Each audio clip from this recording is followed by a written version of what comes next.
আমি Jahangir Kabir, senior jail super, Dhaka কেন্দ্রীয় কারাগার। যুদ্ধাপরাধের দায়ে দণ্ডাদেশ প্রাপ্ত সালাউদ্দিন কাদের চৌধুরী এবং আলিয়া হাসান মোহাম্মদ মুজাহিদের মৃত্যুদণ্ডাদেশের রায় 12:55 একই সাথে কার্যকর করা হয়েছে।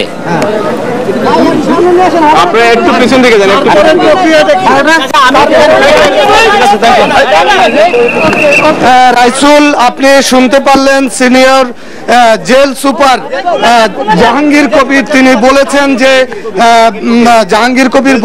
যে আলী হাসান মোহাম্মদ মুজাহিদ এবং সালাউদ্দিন কাদের চৌধুরী দুইজনের ফাঁসি একসাথে পাশাপাশি মঞ্চে কার্যকর করা হয়েছে এবং এটি তিনি ঘোষণা দিলেন।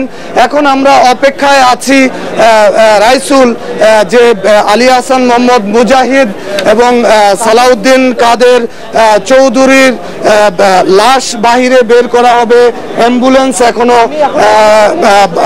কারা ফটকের বাহিরে বের হয়নি।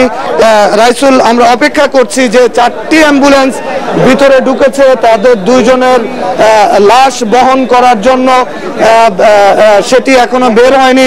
তবে আপনি দেখতে পাচ্ছেন যে এই লাশবাহী গাড়ি নিয়ে যে পুলিশ প্রটোকল রওনা দিবে, আইন শৃঙ্খলা বাহিনীর ভিতরে এক ধরনের চাঞ্চল্য সৃষ্টি হয়েছে এবং টোটাল পরিস্থিতি কিন্তু পাল্টে যাচ্ছে ধীরে ধীরে এবং